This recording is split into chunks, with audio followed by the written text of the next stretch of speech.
Então, esta representação aqui de família tradicional, ela mudou, porque antes, há muito tempo atrás, a família era composta através do matrimônio para a procriação. E muito tempo atrás, as pessoas que tinham filhas ficavam deprimidas porque teriam que pagar o dote para fazer o casamento. E o casamento era um negócio, né? Então, graças a Deus, houve a evolução. E daí nós temos os tipos de família. Vou começar de novo porque eu tinha me perdido, né? Existem diversos tipos de família, cada uma com suas características, né? Essa família que nós estamos vendo, que eu falei tradicional, é que se chama nuclear, pai, mãe e filhos. Nós temos a família monoparental, que é quando alguém decide ter uma produção independente. Nós temos a família homoafetiva. Nós temos a família reconstruída, que é quando um casal se separa e encontra um outro casal, encontra uma outra pessoa que também estava separada, e aí eles resolvem ficar juntos e tudo bem. A família homoafetiva. Nós temos as famílias adotivas. Também temos uma outra constituição familiar,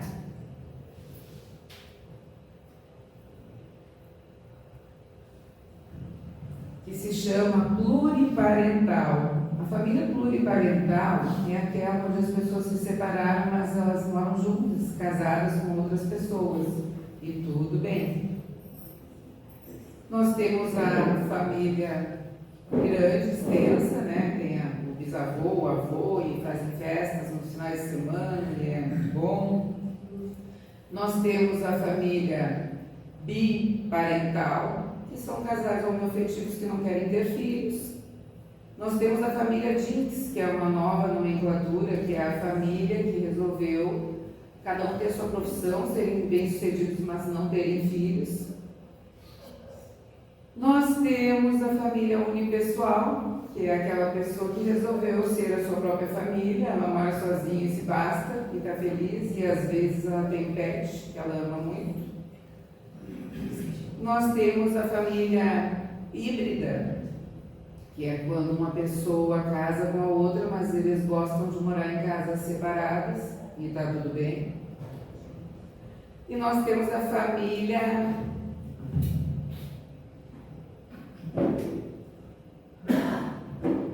plural, essa imagem que vocês estão vendo. Quando uma pessoa resolve casar, dois casais moram juntos na mesma casa e eles focam no amor, na compreensão e são uma família. E nós temos a família simbiótica, que é a família que vive fechada em si. Então eles resolvem os problemas deles e eles não socializam, né? Tudo eles resolvem ali. Aí vem a pergunta, né? Por que você? Porque entre zilhões de pessoas no mundo, a pessoa escolheu aquela ali para casar, né? Aí vem uma outra pergunta, será que existe alma gêmea? Será que aquela pessoa que ela escolheu é a sua alma gêmea, é aquela que lhe completa? E isso é uma visão muito romantizada, né? Porque, na verdade, segundo a doutrina, todos os espíritos são criados simples e ignorantes e evoluem através de múltiplas encarnações. As uniões entre espíritos ocorrem em graus diversos, de acordo com a afinidade e a perfeição que tenham adquirido. Em O Livro dos Espíritos, nas questões 298 e 299, Kardec explica que não há uma união particular e fatal entre duas almas. Ou seja, a ideia de que cada um de nós tem uma metade predestinada não é compatível com os ensinamentos espíritas. No plano material, não existem almas gêmeas.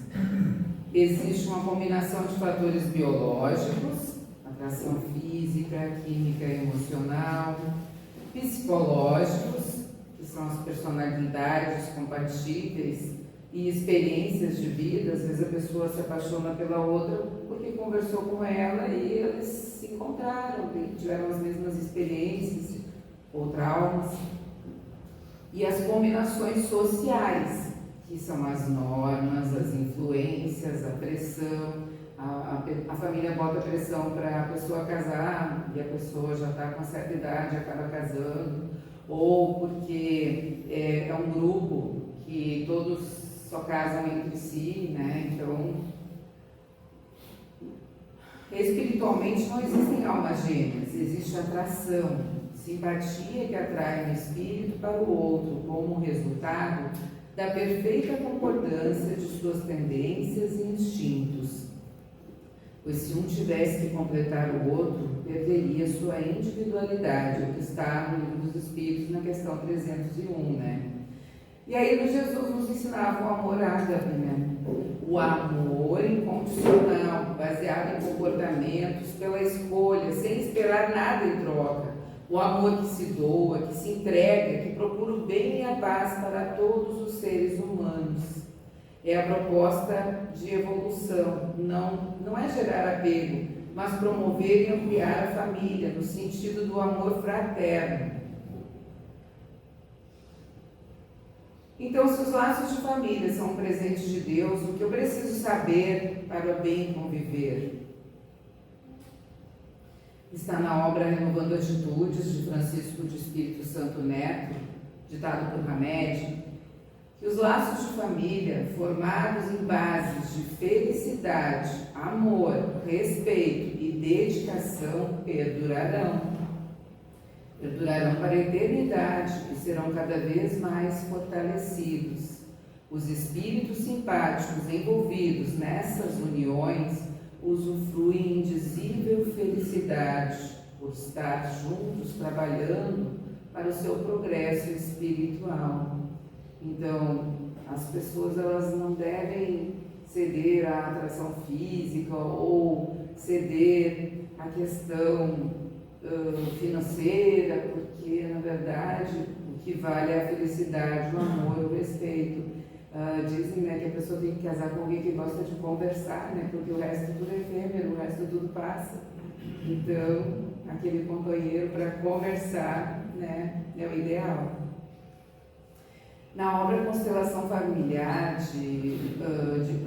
ditada por Joana de Ângeles, de Valdo Franco, diz o seguinte: esse agrupamento familiar, no entanto, não é resultado casual de encontros apressados no mundo físico, havendo ocorrido nas esferas espirituais antes do renascimento orgânico, quando desenhadas as programações entre os espíritos comprometidos positiva ou negativamente para ajustamentos necessários ao progresso a que todos se encontram submetidos, ou seja, já está combinado no plano espiritual esse encontro, não é por acaso, e nem sempre é para ser um mar de flores, geralmente é o contrário, é por causa de resgates, né? São as provas e expiações, que hoje a leitura do Evangelho tocou no assunto, né? O objetivo do Espírito é progredir. Para progredir, ele vai ter que ou fazer uma prova ou uma expiação neste nosso planeta de provas e expiações. E a convivência, o laço de família vai ajudar nessa evolução. Então, na mesma obra Constelação Familiar, nós temos que a família é reduto de trabalho coletivo, no qual todos têm o dever de ajudar-se. Quem se encontra melhor informado, mais facilidade dispõe para contribuir em favor do esclarecimento daquele que ignora. O lar nem sempre se apresenta como um reino de júbilos, mas quase, tipo aquelas antigas propagandas de margarina, né, que era tudo perfeito no amanhecer. Mas quase sempre como um campo de batalha, no qual os espíritos litigantes, adversários de ontem, ou amantes frustrados do passado, reencontram-se para transformações emocionais que se fazem necessárias sob a inspiração do amor. Ainda na mesma obra, Com essa disposição, a família consegue desempenhar o papel de lar, de escola, de oficina, de hospital, de santuário, onde os espíritos recuperam, aprimorando o caráter e fortalecendo as energias para cometimentos ainda mais severos no futuro. A conscientização dos filhos pelos pais devotados em torno dos processos de dor e de angústia, de ocorrências infelizes e de insucessos de qualquer procedência, contribui valiosamente para a harmonia doméstica e a preparação das gerações novas em relação ao porvir. Explicando então para o grande grupo, provas e expiações são programas estabelecidos pela lei de causa e efeito para o progresso do espírito. Nós temos então essa linda imagem que cativa, e aí nós fazemos uma reflexão. Antes nós descobrimos que aquela pessoa que nós escolhemos para dividir a vida não é uma alma gêmea, é um espírito imortal como nós e que tem um objetivo de estarmos juntos. E aí vem essa criança linda. Por que as crianças nascem tão bonitinhas? John Bowlby, que é um psicólogo, psiquiatra, psicanalista britânico, desenvolveu a teoria do apego, que explora a importância dos vínculos emocionais entre crianças e seus cuidadores principais.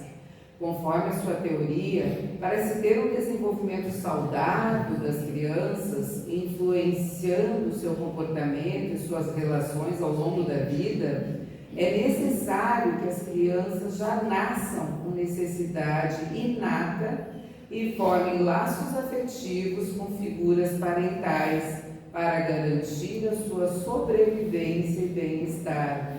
Então, a criança bem bonitinha assim, para conquistar o seu cuidador, para ser bem recebida, porque o ser humano é muito frágil. Nós somos animais racionais e é o animal mais frágil da natureza, que não anda, que não fala, que mal enxerga, que depende totalmente do seu cuidador. Seus estudos de Bowlby, e observações foram fundamentais para a psicologia do desenvolvimento, destacando a importância do cuidado e da presença emocional dos pais ou cuidadores na infância.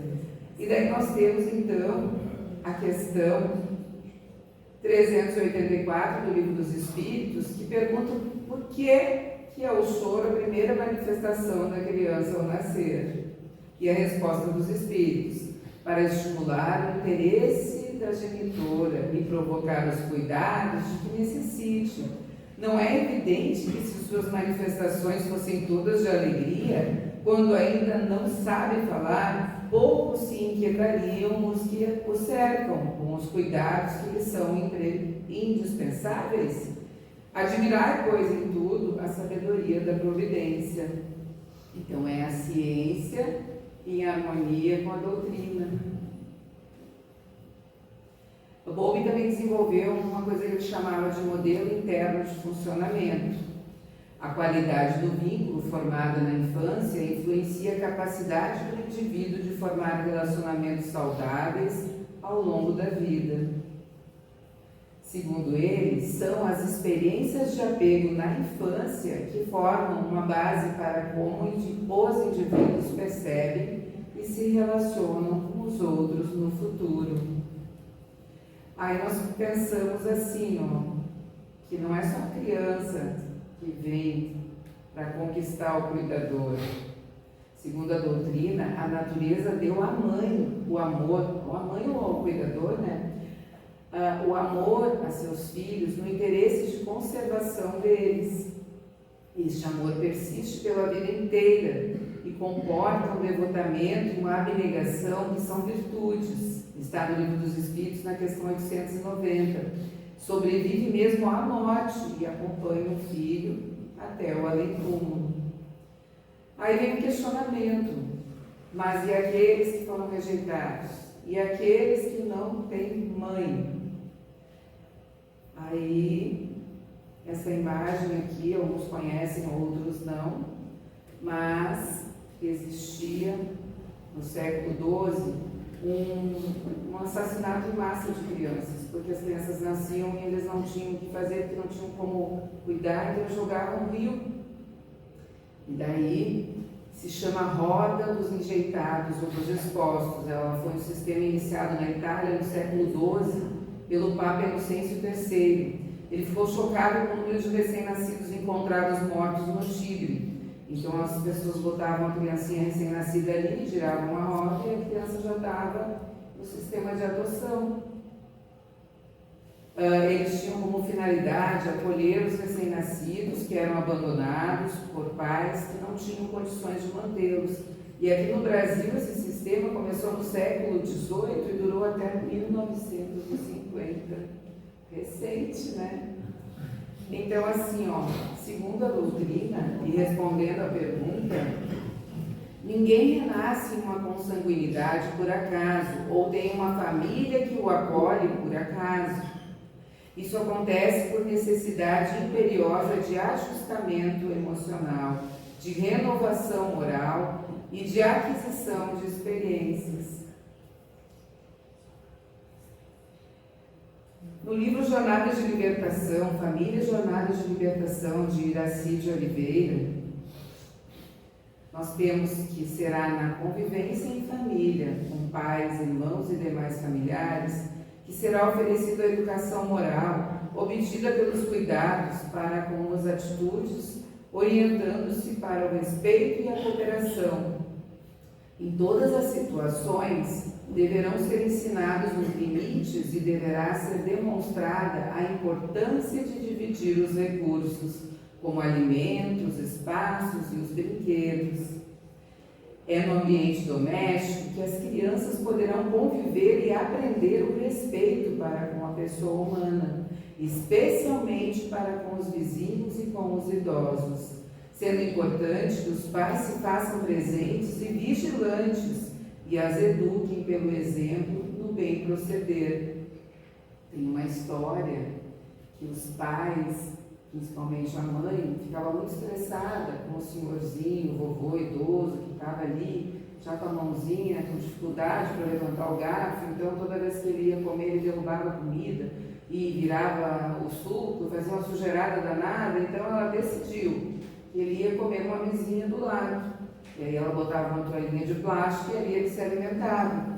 E aí um dia ela observou o filho dela, pegando umas madeirinhas, um martelo, uns pregos, e aí ela perguntou: o que tu está fazendo? E ele disse: eu estou começando a construir a mesinha de vocês. Então, aprendendo com exemplo. A mãe ficou com vergonha. Tocando no assunto, segundo a Organização Mundial da Saúde, em 2021 o Brasil tinha 14,7% da população com mais de 60 anos, ou mais. Até 2030 deverá ter a quinta população mais idosa do mundo. O etarismo, que é o preconceito contra o idoso, é algo que não deve ser considerado uma brincadeira qualquer, porque há o componente afetivo da pessoa que perpetua o preconceito de se sentir ameaçada pela velhice. Então a pessoa já está com a autoestima baixa, porque está passando o tempo e ela está sentindo, está ficando debilitada, e não vê o envelhecimento como algo positivo. Um dos fatores de perpetuação desse preconceito é o estereótipo que cerca a velhice como sendo um momento debilitante de doença e aposentadoria, que é vista como negativa. A pessoa trabalhou a vida inteira, em vez de ficar feliz porque agora ela conseguiu se aposentar e vai usufruir, ela se sente um peso. Ela tem que ter o apoio da família. O mais prejudicial desse preconceito é que ele acarreta para as vítimas uma série de consequências do ponto de vista da saúde mental: estresse, ansiedade, depressão, baixa autoestima, isolamento social, sentimentos de inutilidade, dificuldade de adaptação, problemas para dormir e, por fim, o declínio cognitivo. Então, nós temos que dar atenção para os nossos idosos, nós temos que amar, nós temos que respeitar, nós temos que ouvir aquelas histórias repetidas e dar risada junto, porque depois que a pessoa vai para o outro plano, a gente vai lembrar e vai rir. Então, por que não rir junto? Por que não rir agora? É fundamental combater o etarismo, promovendo respeito pela diversidade etária, igualdade de oportunidades, valorização da experiência e sabedoria, apoio emocional e social, educação e conscientização, principalmente a empatia. Porque nos deram a vida e um dia nós estaremos lá, se Deus permitir. Então vamos nos colocar no local, né?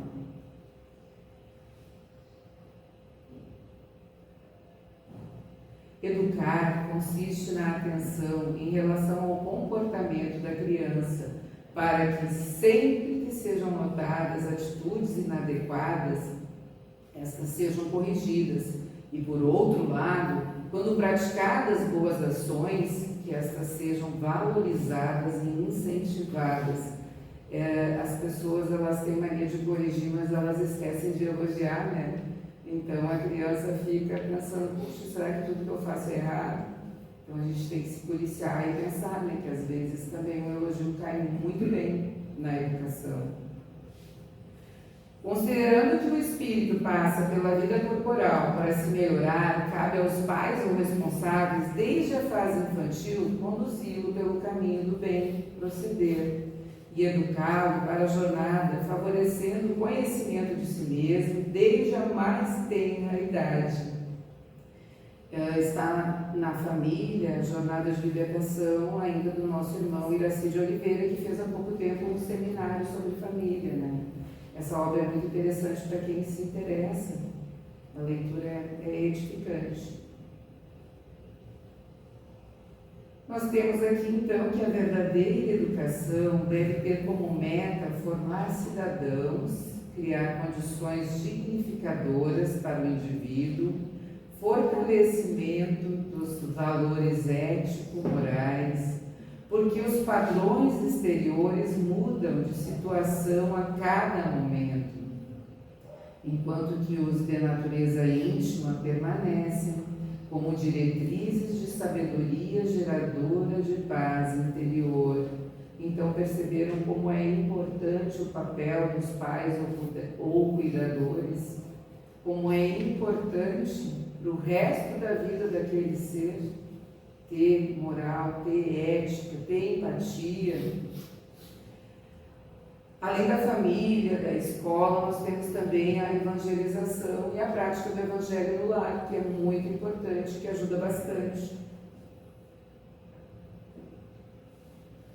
Pelos laços de família, que constituem uma lei da natureza, tem-se a oportunidade de aprendizado e evolução, tendo por fundamento o amor e a união, consagrando ideais, sonhos, árduas tarefas, sofrimentos e valores. Arregada em vidas passadas, a família é formada por agentes diversos que se reencontram, afetos e desafetos, amigos e inimigos, para os ajustes, os reajustes e os resgates indispensáveis. É por isso, meus irmãos, que os laços de família são um presente de Deus. Olha que anjinho! Dentro do lar, ao lado dos afetos queridos, vamos reencontrar almas que nos são lições vivas de paciência, compreensão e renúncia. Aquilo que mais nos irrita no comportamento alheio pode ser um espelho refletindo o que ainda carregamos por dentro e que necessita ser trabalhado. O familiar difícil não é um problema kármico que nos cabe aturar, como erroneamente se pensa. Ele é meu irmão, eu tenho que aturar ele. Não, antes de tudo, ele é um irmão que devemos amar. E essa é a parte difícil, né? Mas é essa a lição que nós temos que aprender. Está na obra Com os Olhos do Coração, de José Carlos de Luca. A família, pelos laços espirituais, fortalece-se pela purificação e perpetua no mundo espiritual através das várias migrações da alma. Porquanto, na reencarnação, o espírito vem do espaço para progredir e as associações familiares na Terra têm as suas funções educadora e regenerativa. Está no Evangelho segundo o Espiritismo. Então, todas essas obras nos ensinam e abordam que os laços de família são um presente de Deus, porque são a nossa oportunidade de evolução. Aqui nós temos, então, um texto que é muito interessante. Começa assim: parentes, é uma mensagem, né? Está em Paulo, 1 Timóteos 5:8. Mas, se alguém não tem cuidado dos seus, e principalmente dos da sua família, negou a fé e é pior do que o infiel. A casualidade não se encontra nos laços da parentela, ou seja, não é por acaso que nós estamos com a nossa família. Princípios sutis da lei funcionam nas ligações consanguíneas. Impelidos pelas causas do passado a reunir-nos no presente, é indispensável pagar com alegria os débitos que nos emanam a alguns corações, a fim de que venhamos a solver nossas dívidas para com a humanidade. Inútil é a fuga dos credores que respiram conosco sob o mesmo teto, porque o tempo nos aguardará implacável, constrangendo-nos a liquidação de todos os compromissos. Uma coisa que os irmãos já devem ter escutado em várias palestras: se não for agora, vai ser depois, né? Então, por que não agora?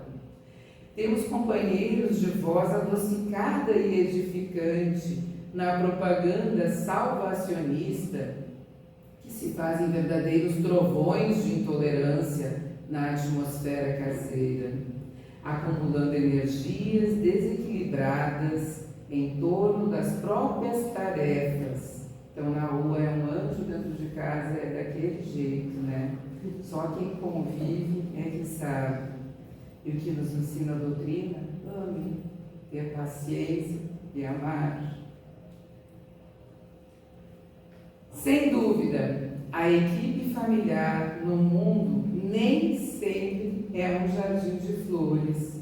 Por vezes, é um espinheiro de preocupações e de angústias, reclamando-nos sacrifício.